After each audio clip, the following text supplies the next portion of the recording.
I want to share with you this morning a story that Eckhart Tolle put in his book, A New Earth. Have you all read this book? It's so wonderful. It's called Can You Hear the Mountain Stream? A Zen master was walking in silence with one of his disciples along a mountain trail.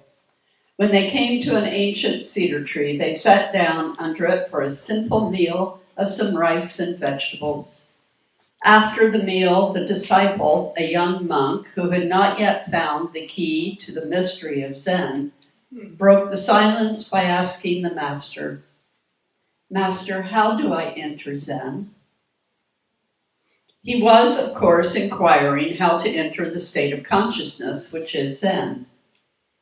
The master remained silent.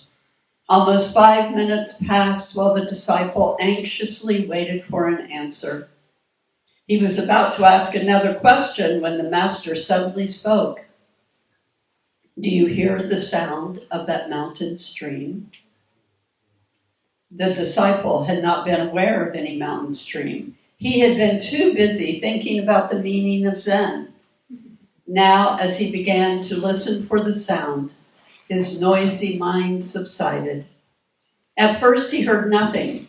Then his thinking gave way to heightened alertness. And suddenly he did hear the hardly perceptible murmur of a small stream in the far distance. "Yes, I can hear it now," he said. The master raised his finger, and with a look in his eyes that in some way was both fierce and gentle, said, "Enter Zen from there." The disciple was stunned. It was his first satori, a flash of enlightenment. He knew what Zen was without knowing what it was that he already knew. They continued on their journey in silence. The disciple was amazed at the aliveness of the world around him. He experienced everything as if for the first time. Gradually, however, he started thinking again. The alert stillness became covered up again by mental noise, and before long, he had another question. "Master," he said, "I have been thinking. What would you have said if I hadn't been able to hear the mountain stream?" The master stopped, looked at him, raised his finger, and said, "Enter Zen from there." Wherever you are, in whatever moment, no matter what is going on, you can take a breath, even in the midst of chaos, and enter Zen from there. Enter that place of enlightenment. Enter that place of knowing.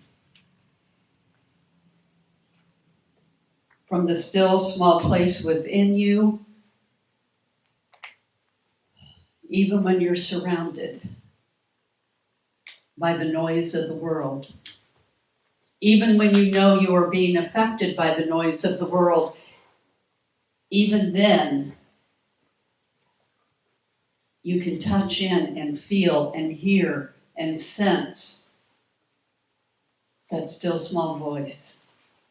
And you can feel that light of who you are. You are the light of the world. You are certainly the light of your world. And just simply by being here on planet Earth, or just simply by being a soul in the universe, think about that. Spirit never dies. We are here, sitting here in these physical bodies, and yet we know that the physical passes away. But in unity and in all of the the mystical, spiritual teachings of the world, spirit doesn't die. It just transforms. So you can't get away from your light. You can try and forget it. You can choose to behave opposite than being in your light, but you're still the light. It's just your egoic behavior that is in the way of you showing your light.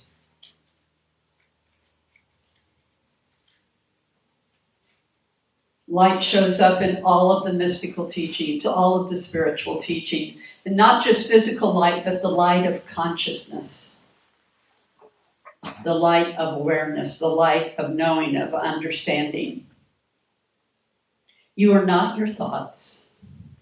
You are the awareness of them. This is a paraphrased verse from Galatians. It is not I, but the Christ within that does the work. This is my ministerial mantra, and actually has been one of my mantras since years ago now, decades ago now, of beginning my Unity training in Unity of Palo Alto.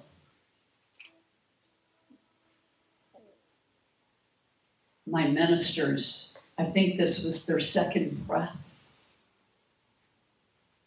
And I share it with you. It is not I, but the Christ within that does the work.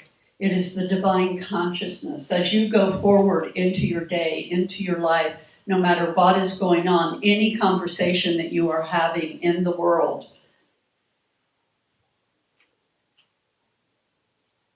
to just check in with yourself. And remember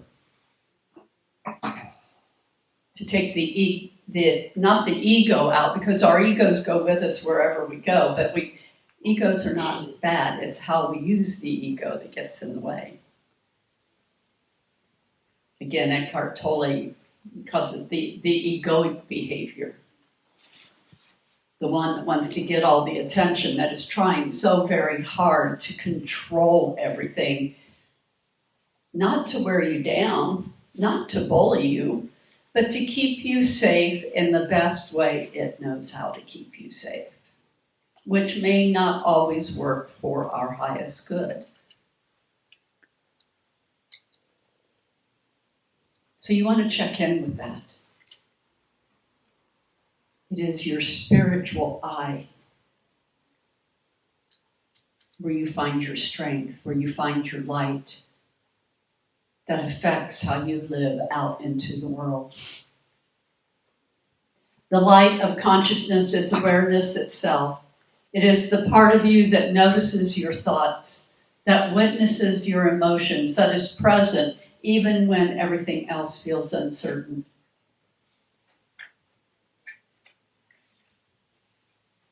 The light of consciousness, that love that unfolds, that smile that comes across your face, and just the strangest times when you have a thought of something that you so dearly love, that you're so very grateful for, when you see something out, wherever it is in the world that you see, whether, oh my gosh, shoes, a beautiful flower, a butterfly, children playing, whatever it is. There's so many beautiful things in the world. There's so much to be grateful for, isn't there? That is where we need to be spending our time, at that level of feeling, of that level of awareness.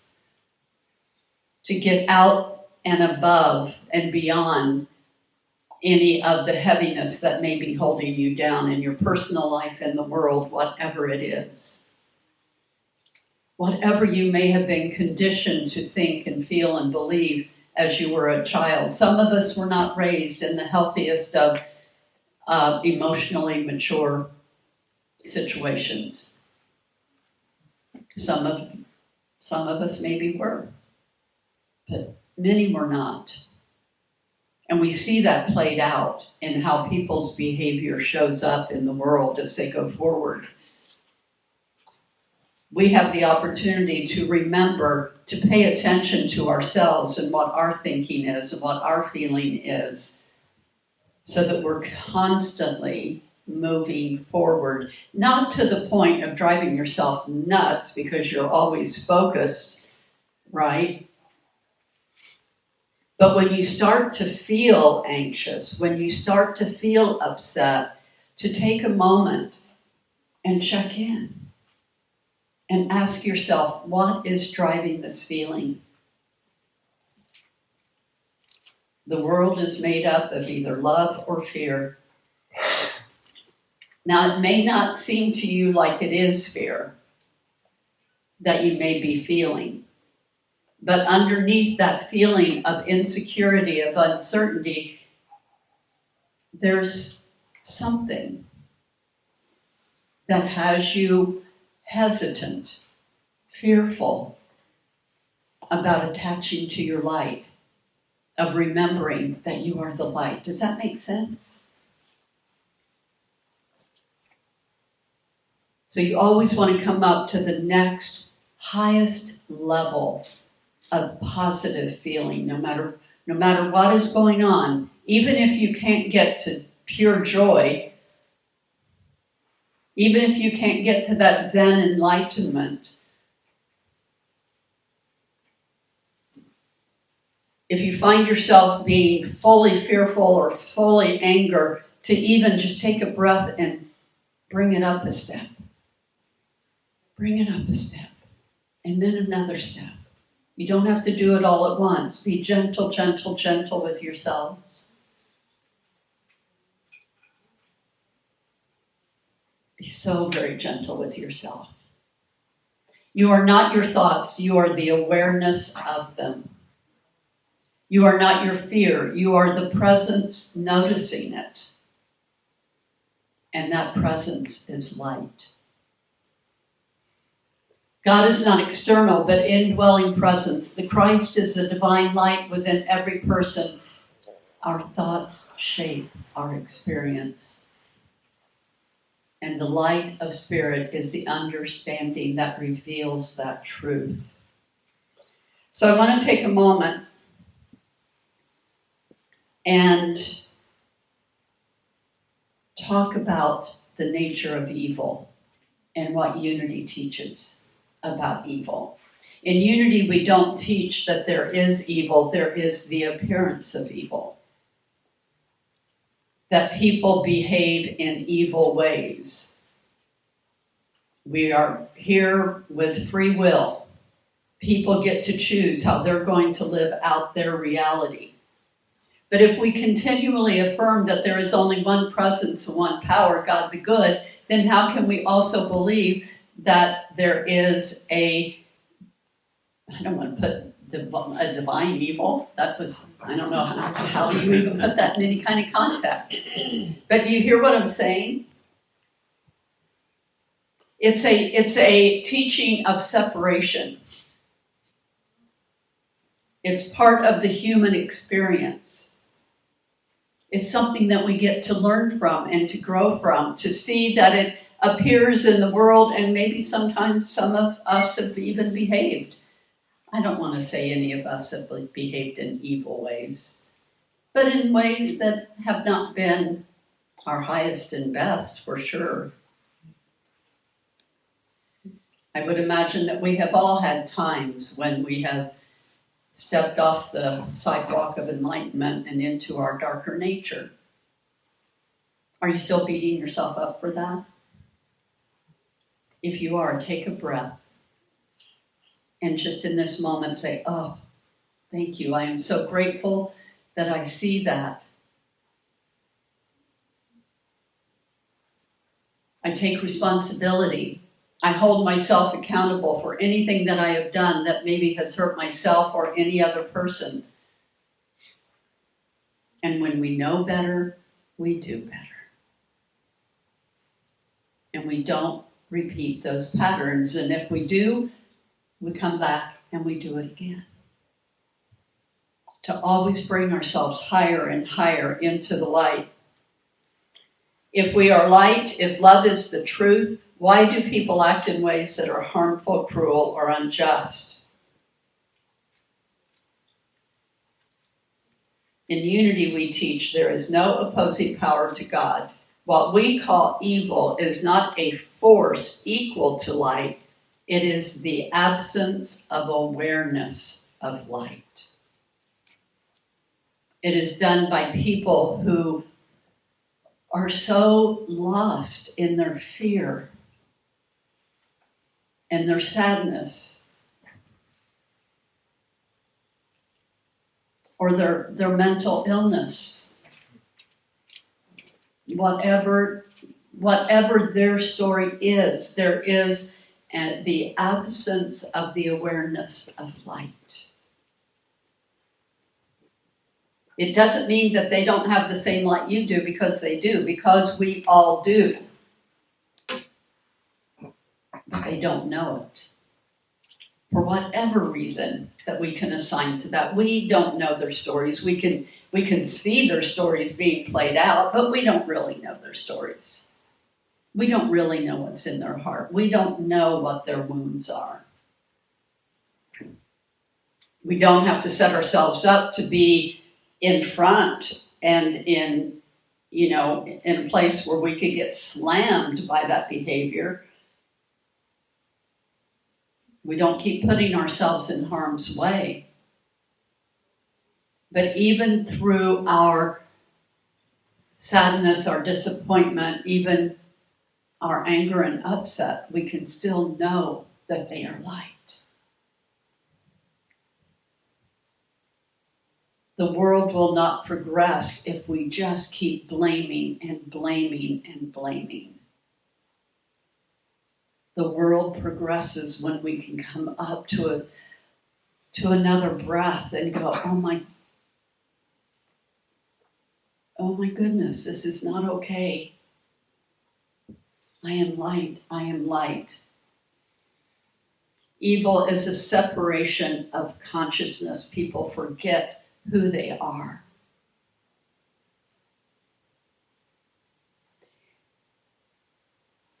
We use this in our prayer group every week.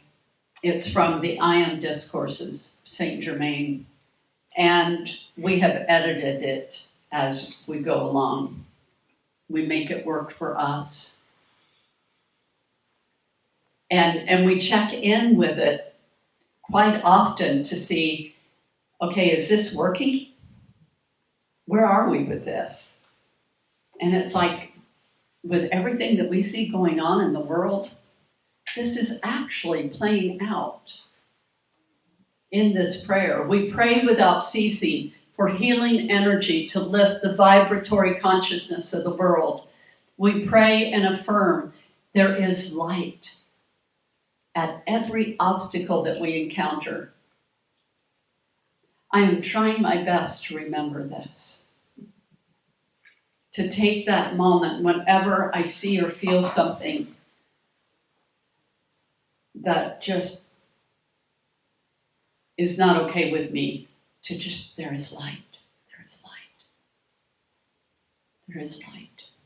At every obstacle that we encounter, the destructive intent of humankind is now revealed and is cast out and consumed.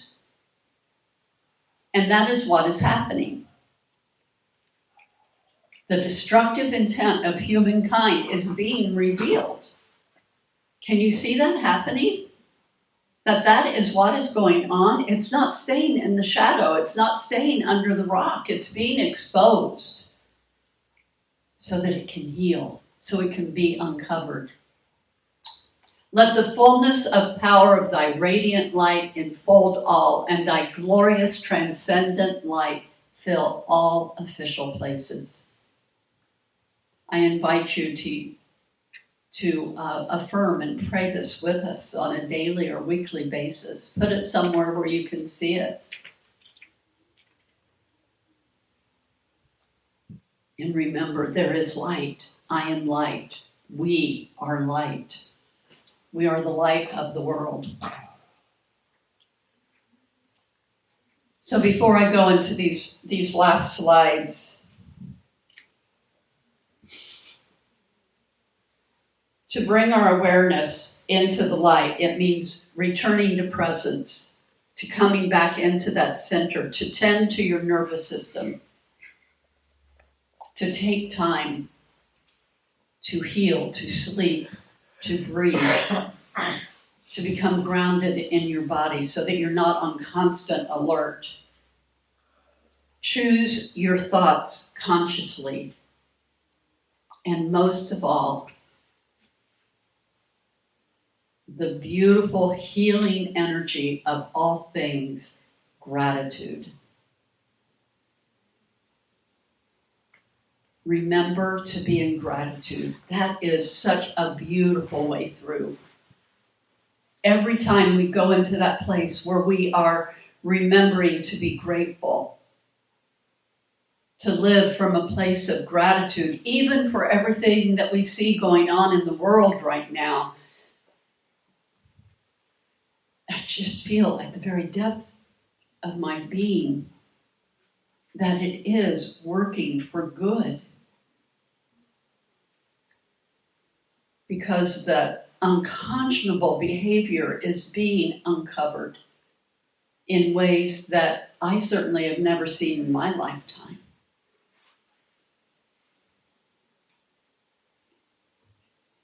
The darkness is being held accountable. So find that place where you come from gratitude. It's, I am light. I am light. There is light. Thank you. I am so grateful. There is light. Whatever it is that comes out of your mouth.